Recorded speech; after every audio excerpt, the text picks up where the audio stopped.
Hi, ഇന്നത്തെ video എന്ന് വെച്ച് കഴിഞ്ഞാൽ എൻ്റെ ഒരു ക്യാമറ, അതായത് DSLR കാനോൺ 800D എന്ന് പറഞ്ഞൊരു മോഡലിനെ കുറിച്ചാണ്.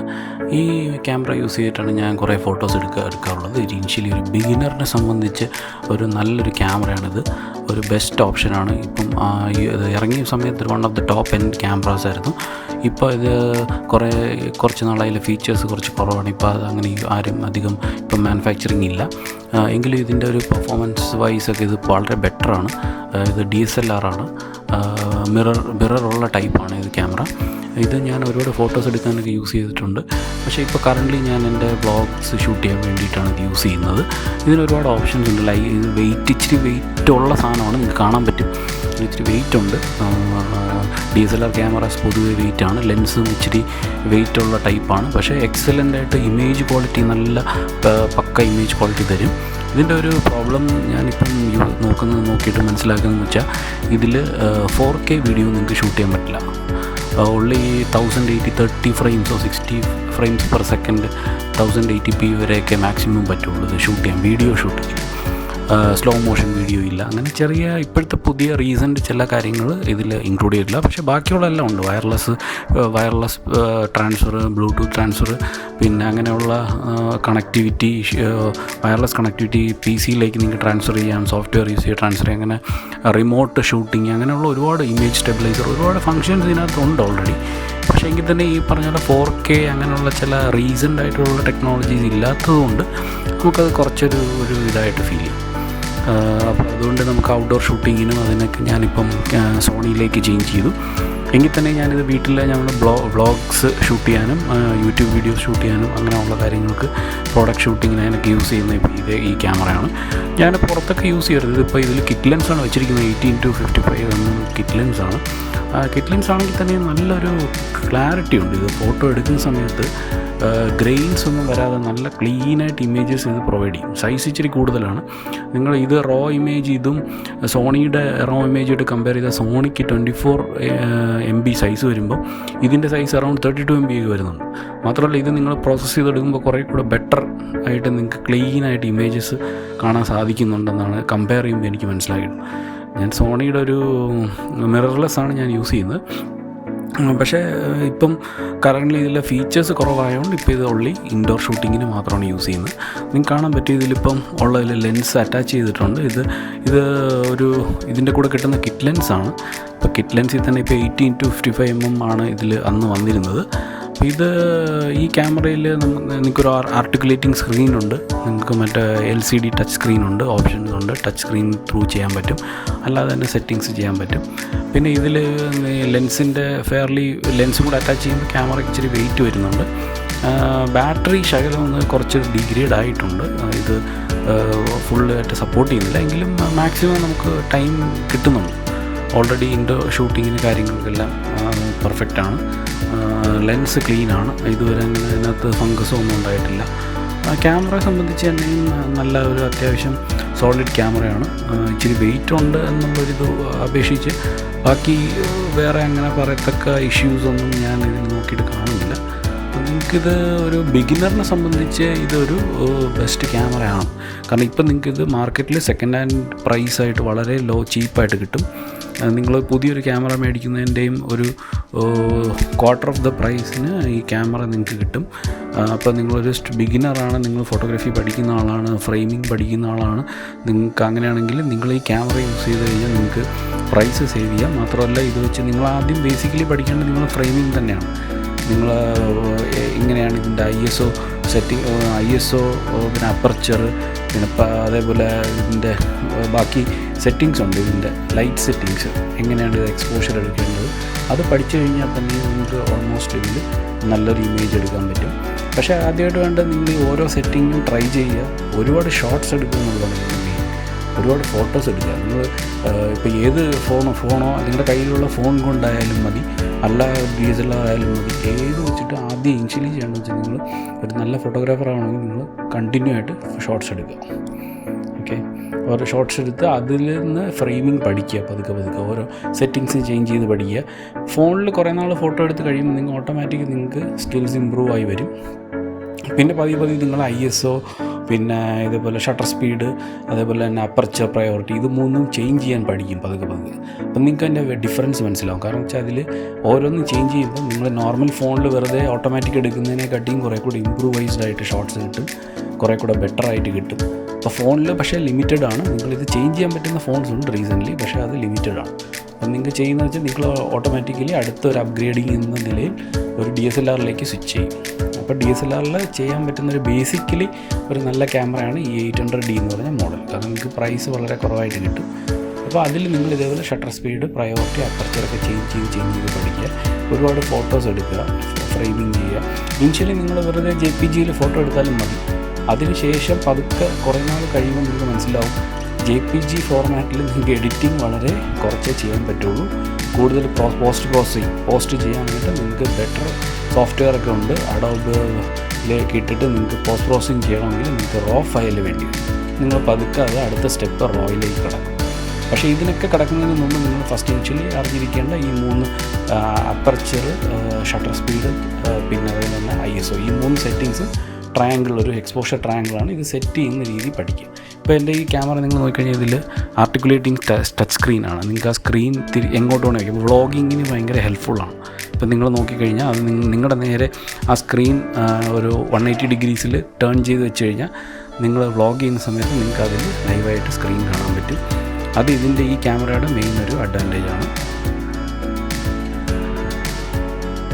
നിങ്ങൾക്ക് ടേൺ ചെയ്തിട്ട് നിങ്ങൾക്ക് സ്വേൽ ചെയ്ത് നിങ്ങളുടെ പല ആംഗിളിൽ വേണമെങ്കിലും ടേൺ ചെയ്ത് വെച്ചിട്ട് എടുക്കാൻ പറ്റും. ഇതിലൊരു വ്യൂ ഫൈൻഡർ ഉണ്ട്. പക്ഷേ നിങ്ങൾക്ക് വ്യൂ ഫൈൻഡർ വെച്ച് എടുക്കുന്നവരുണ്ട്. പക്ഷേ ഇപ്പം ഇപ്പോഴത്തെ ഒരു കുറച്ചുകൂടെ പ്രൊഫഷണൽസ് ചെയ്യുന്നതെന്ന് വെച്ച് കഴിഞ്ഞാൽ ജസ്റ്റ് അവർക്ക് ആർട്ടിക്കുലേറ്റിംഗ് സ്ക്രീനിൽ നോക്കിക്കഴിഞ്ഞ് കഴിഞ്ഞാൽ അവർക്കൊരു ഐഡിയ കിട്ടും. ബേസിക്കായിട്ടൊരു ഫ്രെയിമിങ് ഇങ്ങനെ വന്നിട്ടുണ്ട്. അപ്പോൾ അത് വെച്ച് ഷോട്ട് അങ്ങ് എടുക്കുക, ഒരു 10-15 ഷോട്ട് എടുക്കുക. പിന്നീട് പോസ്റ്റിൽ അത് നോക്കിയിട്ട് നല്ല ഷോട്ട് തിരഞ്ഞെടുത്ത് അല്ലെങ്കിൽ എഡിറ്റ് ചെയ്യുക എന്നുള്ളതാണ് അതിൻ്റെ രീതി. പക്ഷേ ഇനിഷ്യലി നിങ്ങൾ ചെയ്യുമ്പോൾ നിങ്ങൾക്ക് വേണമെങ്കിൽ നിങ്ങൾക്ക് ഇതുവഴി നോക്കാം വ്യൂ ഫൈൻഡർ. ഇതിൽ വൈഫൈ സെറ്റിംഗ് ഇൻക്ലൂഡ് ആണ്. നിങ്ങൾക്ക് കാണാൻ പറ്റും. ഞാനിപ്പോൾ കൈ വെച്ചിരിക്കുന്നിടത്ത് വൈഫൈ ബട്ടൺ ഉണ്ട്.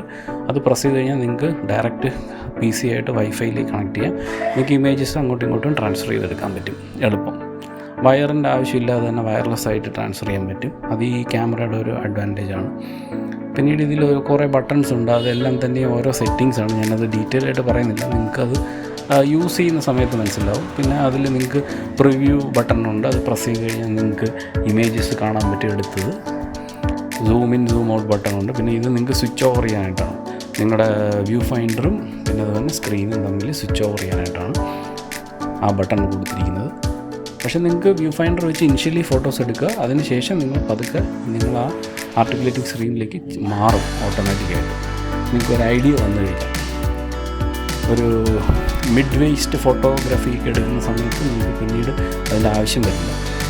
അപ്പോൾ ഇതിൽ സ്വിച്ച് നോക്കിക്കഴിഞ്ഞാൽ ഇതിൽ അങ്ങേയറ്റത്തുള്ളത് വീഡിയോ ഷൂട്ടിങ്ങിൻ്റെ സ്വിച്ചാണ്. അത് കഴിഞ്ഞൊരു ഓൺ ഓഫ് സ്വിച്ച് ഉണ്ട്. അതിൽ 3rd പൊസിഷനിലാണ്. പിന്നെ ഡിസ്പ്ലേ, ISO സെറ്റിങ്സ് അത് ചേഞ്ച് ചെയ്യാനായിട്ട് നിങ്ങൾ 3 ബട്ടൺസ് പ്രൊവൈഡ് ചെയ്തിട്ടുണ്ട്. അപ്പോൾ നിങ്ങൾ ഇതുവഴി നോക്കുമ്പോഴത്തേക്കും നിങ്ങളുടെ വ്യൂ ഫൈൻഡർ വഴി നോക്കുമ്പോൾ നിങ്ങൾക്ക് എളുപ്പം ചേഞ്ച് ചെയ്യാനായിട്ടുള്ള ബട്ടൺസാണ്. അത് എളുപ്പം അത് ആക്സസ് ചെയ്യാനായിട്ടുള്ള ബട്ടൺസാണ്. സെറ്റിങ്സ് അല്ലാതെ മാനുവലി പോകുമ്പോൾ ടൈം എടുക്കും. അതേപോലെ ലെൻസ് നോക്കിക്കഴിഞ്ഞാൽ ലെൻസ് ഇതിനകത്തൊരു ഒരു ബട്ടണുണ്ട്. അത് സ്വിച്ച് ഉണ്ട്. അത് പ്രസ് ചെയ്ത് കഴിഞ്ഞാൽ നിങ്ങൾക്ക് ലെൻസ് സ്ക്രീൻ നിങ്ങൾക്ക് കാണാൻ പറ്റും. ഇങ്ങനെ ആർട്ടിക്കുലേറ്റിംഗ് ആണ്, മടക്കി വയ്ക്കാം. പിന്നെ അതിൽ ഈ പുഷ് ബട്ടൺ ഉണ്ട്. അത് പ്രസ് ചെയ്ത് പിടിക്കുക. പ്രസ് ചെയ്ത് പിടിച്ചിട്ട് ഇത് ടേൺ ചെയ്യുമ്പോഴത്തേക്ക് നിങ്ങൾക്ക് ലെൻസ് നിങ്ങൾക്ക് ഡിറ്റാച്ച് ചെയ്തെടുക്കാൻ പറ്റും. ഇത് മിററുള്ള ടൈപ്പാണ് ഉള്ള ലെൻസ്. EFS ആണ്. EFS ലെൻസ് സപ്പോർട്ട് ചെയ്യുന്ന ഒരു ക്യാമറയാണിത്. ശരിക്കും ക്യാമറയുടെ ബോഡിയിലല്ല കാര്യം, കൂടുതൽ ലെൻസിലാണ്. നിങ്ങൾ ഏത് ലെൻസാണ് അറ്റാച്ച് ചെയ്യുന്നത് അതിനനുസരിച്ച് ബെറ്റർ ഇമേജ് കിട്ടും. അതിനകത്തൊരു മാർക്കുണ്ട്, വൈറ്റ് മാർക്ക് നോക്കിയിട്ട് ലെൻസിലെ മാർക്കുമായിട്ട് അത് അലൈൻ ചെയ്തിട്ട് ജസ്റ്റ് ടേൺ ചെയ്ത് കഴിഞ്ഞാൽ ലെൻസ് അറ്റാച്ച് ആവും ക്യാമറയായിട്ട്. അപ്പോൾ ഇതിൽ അറ്റാച്ച് ചെയ്തിരിക്കുന്ന ഒരു കിറ്റ് ലെൻസാണ്. കിറ്റ് ലെൻസ് ബേസിക്കലി ഒരു ബേസിക് ലെൻസാണ് എങ്കിലും നല്ലൊരു അത്യാവശ്യം നല്ല ഇമേജസ് ക്വാളിറ്റി അത് പ്രൊവൈഡ് ചെയ്യുന്നുണ്ട് എൻ്റെ അനുഭവത്തിൽ. അപ്പം നിങ്ങളിത് കിറ്റ് ലെൻസ് ആണെന്ന് പലരും പറയും, കിറ്റ് ലെൻസ് ആണ്, അതുകൊണ്ട് അത് യൂസ് ചെയ്യാൻ ബുദ്ധിമുട്ടാണ്, അത് അതിനെക്കാട്ടിയും ക്വാളിറ്റിയുള്ള ഹൈ എൻഡ്. പക്ഷേ നിങ്ങളൊരു ബിഗിനർ ആണെങ്കിൽ, നിങ്ങളൊരു തുടക്കക്കാരനാണെങ്കിൽ നിങ്ങൾ ഒരിക്കലും അത് ചെയ്യേണ്ട കാര്യമില്ല. ഇതിപ്പോൾ നിങ്ങൾക്ക് ലെൻസ് അറ്റാച്ച് ചെയ്യുമ്പോൾ ക്യാമറയുടെ വെയിറ്റ് കൂടിയിട്ടുണ്ട്, നിങ്ങൾക്ക് കാണാൻ പറ്റും. ഇതിൻ്റെ അടിയിലൊരു നിങ്ങൾക്ക് മറ്റേ ഷൂവിലേക്ക് മൗണ്ട് ചെയ്യാൻ പറ്റുന്ന ഒരു ഇതുണ്ട്, സ്റ്റാൻഡോ ട്രൈപോഡിലോട്ടോ മൗണ്ട് ചെയ്യാനായിട്ടുള്ളൊരു സ്ക്രൂ ഹോളുണ്ട്. അത് ബാറ്ററി പൗച്ചുണ്ട്, ബാറ്ററി നിങ്ങൾക്ക് ഇൻക്ലൂഡ് ആഡ് ചെയ്യാൻ പറ്റും ബാറ്ററി.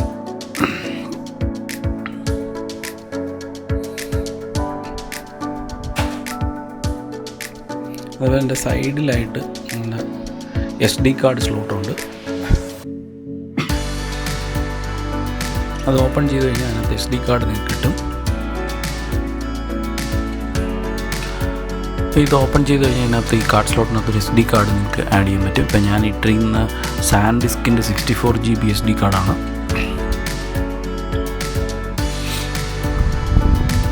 അതിൽ എക്സ്ട്രീം എന്ന് പറഞ്ഞൊരു വെർഷൻ ഉണ്ട്. അതിട്ട് കഴിഞ്ഞാൽ കുറച്ചുകൂടെ നിങ്ങൾക്ക് ബെറ്ററായിട്ട്, കുറച്ചുകൂടെ സ്പീഡായിട്ട് ഉള്ള SD കാർഡ്സ് ആണ് ഇതിൽ ബെറ്റർ യൂസ് ചെയ്യാനായിട്ട്. പെട്ടെന്ന് ഇത് സേവ് ചെയ്യാൻ പറ്റും, ഇമേജസ് ക്വിക്കായിട്ട് സേവ് ചെയ്യും. ആർട്ടിക്കുലേറ്റ് സ്ക്രീൻ ഓപ്പൺ ആയി കഴിഞ്ഞാൽ നിങ്ങൾക്ക്, ഇപ്പം ഞാൻ ക്യാമറ ഓൺ ആക്കി കഴിയുമ്പോഴത്തേക്കും അതിൽ ഡിസ്പ്ലേ വരുന്നുണ്ട്. ഇത് ടച്ച് സ്ക്രീനാണ്. നിങ്ങൾക്ക് ഇതിൽ ടച്ച് ചെയ്ത് നിങ്ങൾക്ക് സെറ്റിങ്സ് ചേഞ്ച് ചെയ്യാം. അതുപോലെ തന്നെ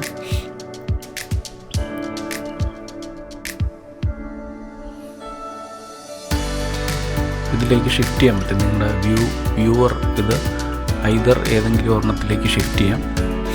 നിങ്ങളുടെ വ്യൂ ഫൈൻഡറിലൂടെ കാണാനാണെങ്കിൽ അങ്ങനെ ചെയ്യാം. അല്ല നിങ്ങൾക്ക് ആർട്ടിക്കുലേറ്റിംഗ് സ്ക്രീനിൻ്റെ LCDയിലോട്ട് ചേഞ്ച് ചെയ്യാനാണെങ്കിൽ അങ്ങനെ ചേഞ്ച് ചെയ്യാം. ആ ബട്ടൺ പ്രസ് ചെയ്ത് കഴിഞ്ഞാൽ അത് രണ്ടിലോട്ട് ട്രാൻസ്ഫർ ആവും. നിങ്ങളുടെ കൺവീനിയൻസ് അനുസരിച്ച് ഫോട്ടോ എടുക്കാൻ ഏതാണോ കൂടുതൽ കൺവീനിയൻറ്റ് അതനുസരിച്ച് ഏതിലോട്ട് വേണമെങ്കിലും ട്രാൻസ്ഫർ ചെയ്തെടുക്കാം.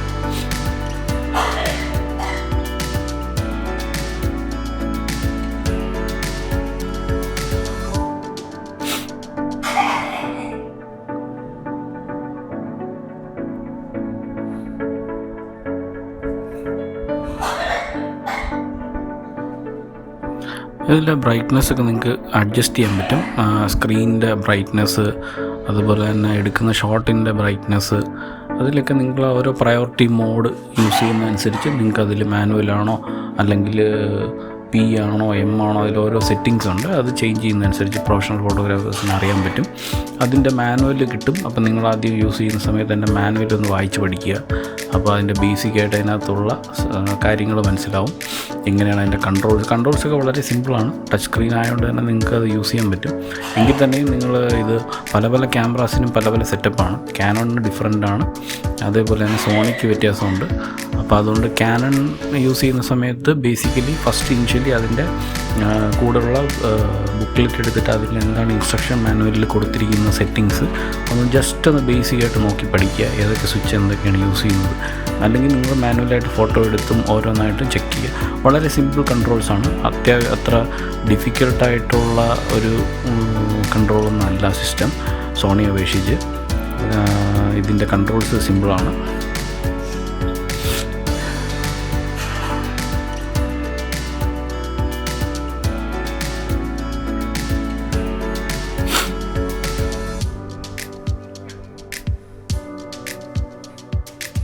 കാണുമല്ലോ ഇപ്പോൾ ആ LCD സ്ക്രീൻ നിങ്ങളുടെ ഏതാണോ ആംഗിൾ നിങ്ങൾ യൂസ് ചെയ്യുന്ന ആംഗിൾ വേണമെങ്കിൽ ടേൺ ചെയ്ത് വെച്ചിട്ട് നിങ്ങൾക്ക് ഫോട്ടോസ് എടുക്കാൻ പറ്റും. ആ വ്യൂ ഫൈൻഡർ യൂസ് ചെയ്യാതെ തന്നെ നിങ്ങൾക്ക് ഷോട്ട്സ് ഫ്രെയിം ചെയ്യാൻ പറ്റും. നേരത്തെ പറഞ്ഞ പോലെ മെനു ബട്ടണുണ്ട്, അത് പ്രസ് ചെയ്ത് കഴിഞ്ഞാൽ നിങ്ങൾക്ക് അതിനകത്ത് മെനു വരും.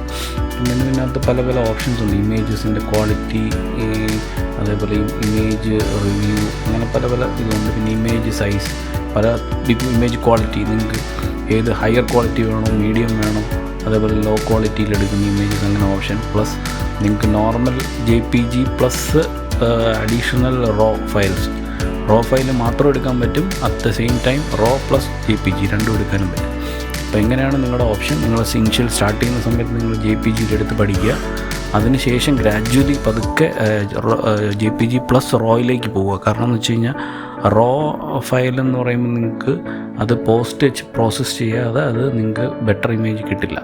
അപ്പം പ്രോസസ്സിങ് ആദ്യം പഠിക്കുക, ആദ്യം ബേസിക് എടുത്ത് പഠിക്കുക ഇമേജസ്, അതിനുശേഷം പോസ്റ്റിൽ നിങ്ങൾ ചെയ്ത് നോക്കുക. റോ ഓരോന്നായിട്ട് എടുത്തിട്ട് അത് എഡിറ്റ് ചെയ്ത്, ഇപ്പോഴത്തെ ഇതിൽ ഒരുപാട് അഡോബിലൊക്കെ ഒരുപാട് നിങ്ങൾക്ക് ഓട്ടോമാറ്റിക്കായിട്ട് തന്നെ ഒരു ഡിഫോൾട്ട് ഒരു ഇമേജ് സെറ്റിങ്സ് അപ്ലൈ ചെയ്യാനുള്ള ഇതുണ്ട്.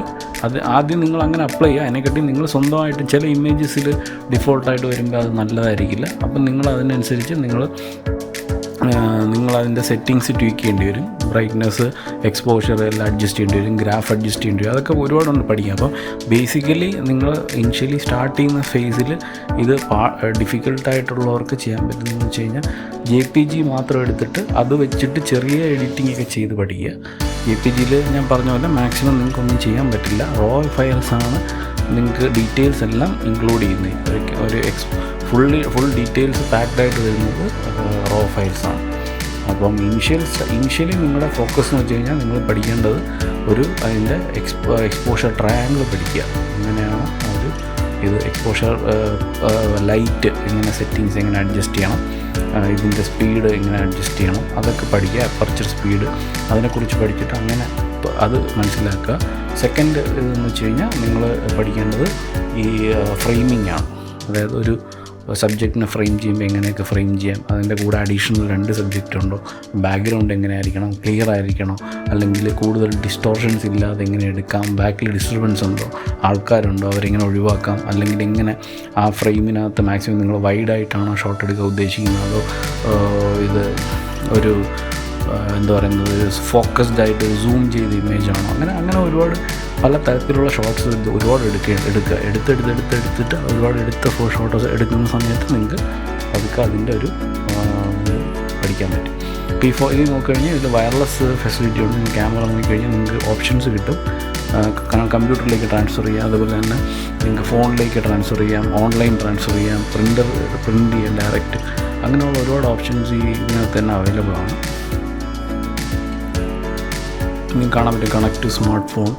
അപ്പോൾ ഇതൊക്കെ അതിൻ്റെ സെറ്റിങ്സും കാര്യങ്ങളും ഇതൊക്കെ നിങ്ങൾക്ക് അതിൻ്റെ മാനുവലിൽ നിന്ന് കിട്ടും. ഇപ്പം നിങ്ങളൊരു സെക്കൻഡ് ഹാൻഡ് സെല്ലറിൻ്റെ നിന്നാണ് ക്യാമറ മേടിക്കുന്നതെങ്കിൽ നിങ്ങൾക്ക് ചിലപ്പം മാനുവൽ കിട്ടണമെന്നില്ല. പക്ഷേ അത് ഓൺലൈൻ പോയി കഴിഞ്ഞാൽ ക്യാമറയുടെ ഡീറ്റെയിൽസ് കൊടുത്തു കഴിഞ്ഞാൽ നിങ്ങൾക്ക് അതിൻ്റെ മാനുവൽ ഡൗൺലോഡ് ചെയ്തെടുക്കാവുന്നതാണ്. അപ്പം സ്റ്റാർട്ട് ചെയ്യുന്നതിന് മുമ്പായിട്ട് നിങ്ങൾ മാനുവൽ നോക്കിയിട്ട് അതിൻ്റെ ഫങ്ഷൻസ് ബേസിക്ക് പഠിച്ചെടുക്കുക, എങ്ങനെയാണ് ഇതിൻ്റെ യൂസ് എന്നുള്ളത്. പിന്നെ ഞാൻ ഈ പറഞ്ഞ പോലെ നിങ്ങൾ ഇനിഷ്യൽ സ്റ്റേജിൽ ഇത് പഠിക്കുക, എക്സ്പോഷർ ട്രയാങ്കിൾ. സെക്കൻഡ് എന്ന് വെച്ച് കഴിഞ്ഞാൽ നിങ്ങൾ ഫ്രെയിമിങ് പഠിക്കുക, എങ്ങനെയാണ് നിങ്ങൾ ഫ്രെയിം ചെയ്യേണ്ട ഒരു ഷോട്ട്, നിങ്ങളുടെ ടേസ്റ്റ് അനുസരിച്ച് ഏതാണ് നിങ്ങൾക്ക് പ്രിഫറൻസ്, നിങ്ങൾ വൈഡർ എടുക്കാനാണോ അത് താല്പര്യമുള്ള ആളാണോ, അതോ സൂം ചെയ്ത് ഒരു ഫോക്കസ്ഡ് ആയിട്ട് ഇമേജ് ആണോ എന്നുള്ളത് നിങ്ങൾ നോക്കിയിട്ട് നിങ്ങളുടെ ടേസ്റ്റിനനുസരിച്ച് അത് സെലക്ട് ചെയ്യുക. ഓക്കെ, അപ്പം അങ്ങനെ ഇത് രണ്ടും പഠിച്ചു കഴിഞ്ഞാൽ ഒരു 65-70% നിങ്ങൾ കവർ ചെയ്തു എന്ന് പറയാം. പിന്നെ അതിന് ശേഷം പഠിക്കേണ്ടത് ഇതാണ് എഡിറ്റിംഗ് ആണ്. അപ്പോൾ അത് സോഫ്റ്റ്വെയർ ബേസ്ഡ് ആണ്. നിങ്ങൾ ഏതെങ്കിലും ഒരു അഡോബിൻ്റെയോ ഏതെങ്കിലും ഒരു സോഫ്റ്റ്വെയർ, ഒരുപാട് ട്യൂട്ടോറിയൽസ് യൂട്യൂബിലൊക്കെ നിങ്ങൾക്ക് അവൈലബിൾ ആണ്. അപ്പോൾ ട്യൂട്ടോറിയൽസ് എടുത്തിട്ട് അതിൽ ഇതേപോലെ എഡിറ്റിങ്ങിൻ്റെ ബേസിക് സ്റ്റെപ്സ് ഉണ്ട്. ബേസിക് എന്ന് തുടങ്ങുക, ബേസിക് സ്റ്റെപ്സ് പറഞ്ഞു നിന്ന് പഠിക്കുക, എങ്ങനെയാണ് ഇത് എക്സ്പോഷർ എങ്ങനെ ചേഞ്ച് ചെയ്യണം, ലൈറ്റ് സെറ്റിംഗ്, അതൊക്കെ അതിനകത്ത് കാണും. എന്നിട്ട് പതിയെ നിങ്ങൾ റോയിലേക്ക് ചേഞ്ച് ചെയ്യുക, JPGന്ന് റോ ഫയൽസിലേക്ക് മാറുക. റോ ഫയൽസ് മാറിയിട്ട് റോ ഫയൽസ് പ്രോസസ് ചെയ്ത് പഠിക്കുക പതുക്കെ. അപ്പം നിങ്ങൾക്ക് റോ ഫയൽസ് വൺസ് നിങ്ങൾ നല്ല രീതിയിൽ ചെയ്ത് നിങ്ങൾക്ക് ഇമേജ് കിട്ടുമ്പോൾ നിങ്ങൾക്ക് മനസ്സിലാവും JPG ഒക്കെ വളരെ സിമ്പിളായിരുന്നു. റോ ഫയൽസ് നിങ്ങൾ പോസ്റ്റ് ചെയ്യുമ്പോൾ നിങ്ങൾക്ക് ആ കിട്ടുന്ന ഒരു ഇമേജിൻ്റെ ക്വാളിറ്റി മറ്റേതുമായിട്ട് കമ്പയർ ചെയ്യാൻ പറ്റില്ല. കുറച്ചൊരു ആർട്ടിഫിഷ്യൽ ഇതായിട്ട് ചെയ്യുന്നതാണ്, എങ്കിൽ തന്നെയും ആ ഇമേജിനൊന്ന് എൻഹാൻസ് ചെയ്യും. കാണാൻ നമുക്കൊരു അപ്പീലിംഗ് ആയിട്ട് തോന്നണമെങ്കിൽ പോസ്റ്റ് ചെയ്താലേ പറ്റുള്ളൂ. അത് മാക്സിമം റോ ഫയൽസിൽ തന്നെ ചെയ്യേണ്ടി വരും. അപ്പോൾ ആ സ്റ്റേജിലേക്ക് എത്തുന്നതിന് മുമ്പ് നിങ്ങൾക്ക് ഒരു ബിഗിനർ ഫോട്ടോഗ്രാഫർ അല്ലെങ്കിൽ ഒരു ബേസിക് ഒരാൾക്ക് യൂസ് ചെയ്യാൻ പറ്റിയൊരു ബെസ്റ്റ് ക്യാമറയാണ്. അതായത് ഫോട്ടോഗ്രാഫർ എന്ന നിലയ്ക്ക് ഞാൻ പറഞ്ഞ പോലെ വീഡിയോഗ്രാഫി ആണെങ്കിൽ നിങ്ങൾക്ക് ഈ ക്യാമറ കുറച്ച് ലിമിറ്റഡ് ആയി തോന്നും. കാരണം ഇതിൽ 4K സപ്പോർട്ട് ചെയ്യുന്നില്ല. ഇത് വെറും 1080p 60 ഫ്രെയിംസ് മാക്സിമം എടുക്കും. പക്ഷേ എങ്കിൽ തന്നെ അതിന് ലിമിറ്റേഷൻസ് ഉണ്ട്. അപ്പം അതുകൊണ്ട് വീഡിയോഗ്രാഫിക്ക് ബേസിക്കലി ചെയ്യാൻ പറ്റും. എങ്കിൽ തന്നെയും നിങ്ങൾക്ക് അതൊരു ഇതിനകത്ത് ഈ സോണിയുടെ അഡ്വാൻസ്ഡ് ക്യാമറാസിൽ വരുന്ന പോലുള്ള ഫങ്ഷൻസ് ഒന്നും ഇല്ല. അപ്പോൾ അതിൻ്റെ ഒരു ലിമിറ്റേഷൻ ഉണ്ട്. പക്ഷേ ഫോട്ടോഗ്രാഫിയിൽ നിങ്ങൾക്ക് മാക്സിമം ആയിട്ട് നല്ലൊരു ഇത് ചെയ്യാൻ പറ്റും. പിന്നെ ഇത് നോർമൽ മിറർലെസ്സിനെ അപേക്ഷിച്ച് ഇത് ഹെവിയാണ്, കുറച്ച് വെയിറ്റുള്ള ക്യാമറയാണ്. അപ്പം യൂസ് ചെയ്യുന്ന സമയം നിങ്ങൾ ശ്രദ്ധിക്കുക, പ്രത്യേകിച്ച് ബിഗിനേഴ്സ് സ്റ്റാർട്ട് ചെയ്യുന്ന സമയത്ത് നിങ്ങളിതിലൊരു ഞാനിപ്പോൾ അതിനകത്തൊരു ഫ്രീ ഹാൻഡിലാണ് ഞാൻ യൂസ് ചെയ്യാറ്. കാരണം വെച്ചാൽ ഞാനിത് ഫോട്ടോ എടുത്ത് എനിക്കത് ക്യാമറയായിട്ട് നല്ല ഹോൾഡിങ് ഗ്രിപ്പ് വന്നു കഴിഞ്ഞാൽ പിന്നെ കുഴപ്പമില്ല. പക്ഷേ ന്യൂബിയൊക്കെ ആകുമ്പോൾ പുതുതായിട്ട് ചെയ്യുന്ന ആൾക്കാർ ഇതിൻ്റെ കൂടെ ഒരു ഇത് കിട്ടും, ഒരു റോപ്പ് പോലത്തെ ഒരു ഇതുണ്ട് അറ്റാച്ച് ചെയ്യാനായിട്ട്. അത് ക്യാമറയുടെ 2 സൈഡിൽ കൊണ്ട് അതിൽ അറ്റാച്ച് ചെയ്ത് കഴുത്തിലേക്ക് ഇട്ടേക്കുക. കാരണം ഇത് കയ്യിൽ നിന്ന് സ്ലിപ്പാവാൻ സാധ്യതയുണ്ട്. ലെൻസ് ഡാമേജ് തട്ടിക്കഴിഞ്ഞ് കഴിഞ്ഞാൽ ഇത് ലെൻസോ ഇൻ്റർണലോ ഒന്ന് കംപ്ലീറ്റ് ഷാറ്റർ ആവാനും കറക്റ്റ് ഇതാവാനുമുള്ള എക്സ്പോസ് ആയി എന്തെങ്കിലും ഡസ്റ്റൊക്കെ വന്നിട്ട് പ്രോബ്ലം ആവാൻ സാധ്യതയുണ്ട്. അപ്പോൾ അതുകൊണ്ട് കെയർഫുൾ ആയിരിക്കണം എപ്പോഴും. ബിഗിനേഴ്സ് കുറച്ച് ഫോട്ടോഗ്രാഫ്സ് എടുത്തു കഴിഞ്ഞ് നിങ്ങളൊരു പ്രൊഫഷണൽ ലെവലിലെത്തുമ്പോൾ നിങ്ങൾക്ക് അത് ഹോൾഡ് ചെയ്യാനുള്ളൊരു ഇത് കിട്ടും സിംഗിൾ ഹാൻഡഡ്ലി. പിന്നെ നിങ്ങൾക്കത് വേണമെങ്കിൽ നിങ്ങൾക്ക് സ്റ്റിൽ അത് യൂസ് ചെയ്യാം ഒരു സേഫ്റ്റിക്കായിട്ട്. അല്ല നിങ്ങൾക്ക് കോൺഫിഡൻസ് ഉണ്ടെങ്കിൽ നിങ്ങൾക്ക് സിംഗിൾ ഹാൻഡഡ്ലി ഷോട്ട്സ് എടുക്കാം.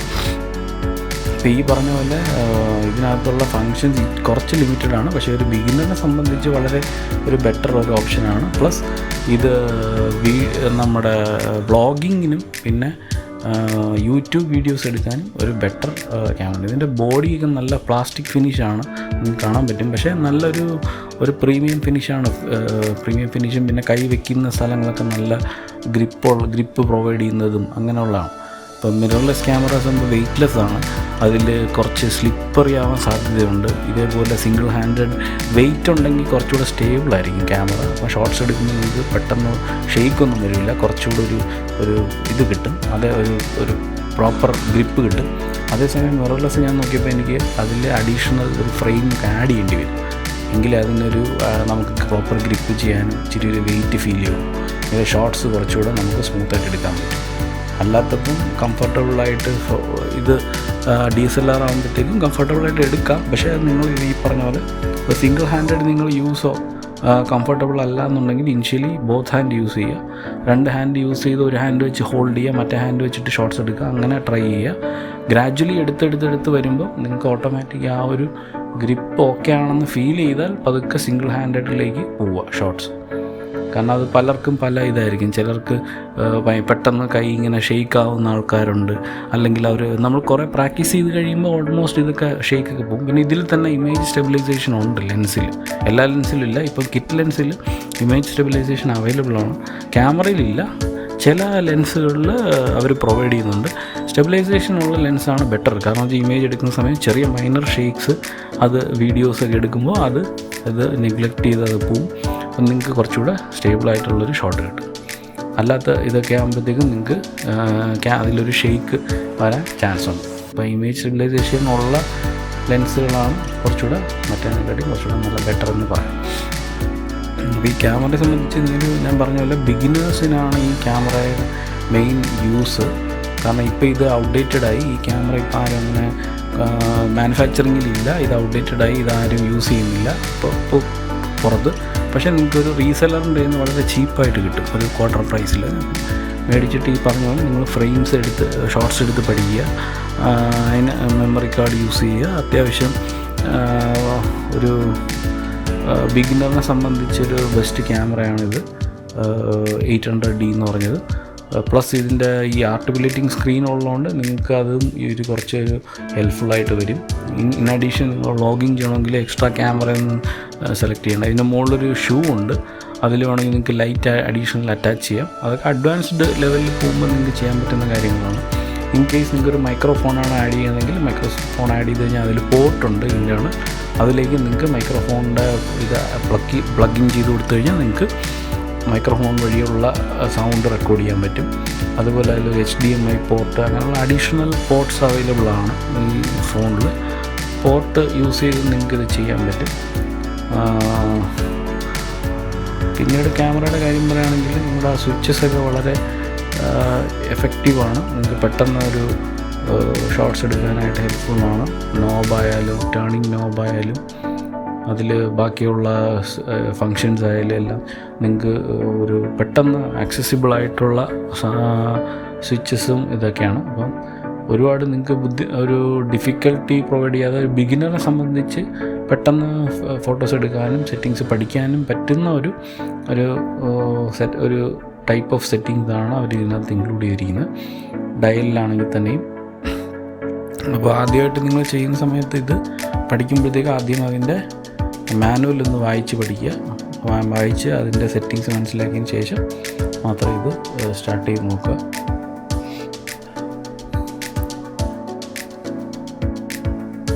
ഇതിൻ്റെ ബാറ്ററി ഞാനിപ്പോൾ ഇടക്കിയെടുത്തു. അപ്പോൾ അതിങ്ങനെ യൂസ് ചെയ്യുക. അത് നല്ല ബാറ്ററി അത്യാവശ്യം നിങ്ങൾക്ക് സ്റ്റാൻഡേർഡ് ഒരു ചാർജ് തരും. എങ്കിലും പ്രൊഫഷണൽ ഷൂട്ട്സിനൊക്കെ പോകുന്ന ഇപ്പോൾ ആരും ഈ ഫോൺ യൂസ് ചെയ്യുന്നതായിട്ട് ഞാൻ കണ്ടിട്ടില്ല. ഇൻ കേസ് നിങ്ങൾ യൂസ് ചെയ്യുകയാണെങ്കിൽ തന്നെ നിങ്ങൾക്ക് അഡീഷണൽ ബാറ്ററി പാക്ക് യൂസ് ചെയ്യേണ്ടി വരും. ഇതിൻ്റെ ഒരു സൈഡിൽ നോക്കിക്കഴിഞ്ഞാൽ ഒരു മൈക്രോഫോൺ പോർട്ടും ഒരു ട്രിഗർ പോർട്ടും ഉണ്ട്. റിമോട്ട് ട്രിഗർ ചെയ്യാനുള്ളൊരു സ്വിച്ചും ഉണ്ട്. പിന്നെയുള്ളത് അതിനകത്തൊരു USB-യും മൈക്രോ USB-യും പിന്നെ അതിൽ തന്നെ ഒരു HDMI മൈക്രോ HDMI പോർട്ടുമാണ്. അപ്പോൾ ഇതിൻ്റെ സൈഡൊക്കെ നോക്കിയാൽ നിങ്ങൾക്ക് അത്യാവശ്യം കാണാൻ പറ്റും ഇതൊരു പ്രീമിയം ഫിനിഷുള്ളൊരു ഫോൺ തന്നെയാണ്. പിന്നെ ഇതേപോലുള്ള അത്യാവശ്യം വേണ്ട പോർട്സൊക്കെ അതിൽ തന്നെ അവർ പ്രൊവൈഡ് ചെയ്തിട്ടുണ്ട്. ലെൻസ് അത്യാവശ്യം ക്ലീനാണ്. ഓട്ടോ സൂമും എല്ലാം ഉള്ള ലെൻസാണ്. ഓട്ടോ ഫോക്കസ് യൂസ് ചെയ്യാൻ പറ്റും. മാനുവൽ ഫോക്കസിൽ നിങ്ങൾക്ക് യൂസ് ചെയ്യാൻ പറ്റും. ലെൻസ് ഏത് വേണമെങ്കിലും നിങ്ങൾക്ക് അറ്റാച്ച് ചെയ്യാം. കൂടിയ ലെൻസ് വേണമെങ്കിലും മേടിക്കാം. 200 mm ഏതാണ്. പക്ഷേ ബിഗിനറെ സംബന്ധിച്ച് ഇത് തന്നെ ധാരാളമാണ് ഇത് പഠിക്കാനായിട്ട്. സ്റ്റാർട്ടിങ്ങിൽ 18-55 mm ഒരു വൈഡ് ഷോട്ട്സ് എടുക്കാൻ പറ്റും. അത്യാവശ്യം ക്ലോസപ്പ് എടുക്കാൻ പറ്റും.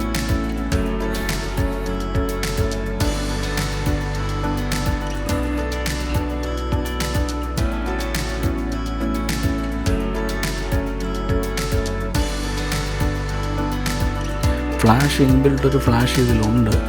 അപ്പം പ്രൊഫഷണൽ ഫോട്ടോഗ്രാഫേഴ്സൊന്നും അധികം അങ്ങനെ ഫ്ലാഷ് യൂസ് ചെയ്യാറില്ല. സ്റ്റിൽ ഇപ്പം നിങ്ങൾക്ക് യൂസ് ചെയ്യണമെന്നുണ്ടെങ്കിൽ അത് യൂസ് ചെയ്ത് ട്രൈ ചെയ്ത് നോക്കുക.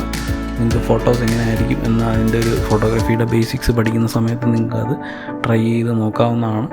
ക്യാമറയുടെ ഫ്ലാഷ് ഓൺ ചെയ്തിട്ട് അത് ഓട്ടോമാറ്റിക്കായിട്ട് പോപ്പപ്പ് ചെയ്ത് വരും. മുകളിലുണ്ട് ഫ്ലാഷ്.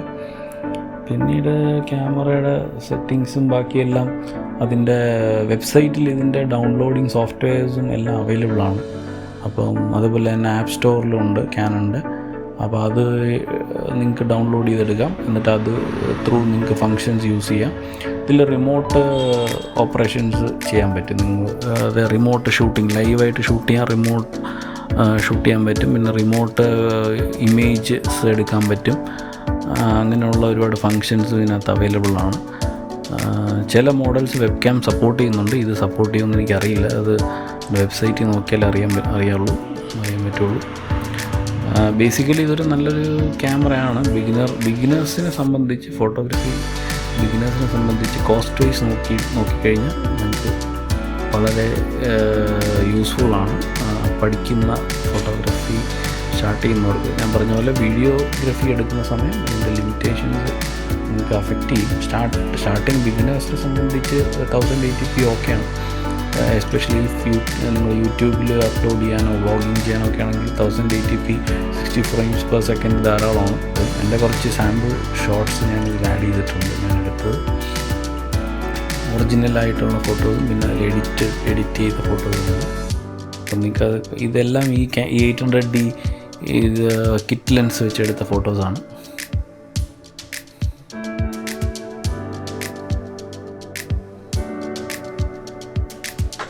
ഈ ക്യാമറയുടെ ഒരു അനദർ ഇഷ്യൂ എന്ന് പറഞ്ഞാൽ ഞാൻ മിസ് ചെയ്തു പോയി.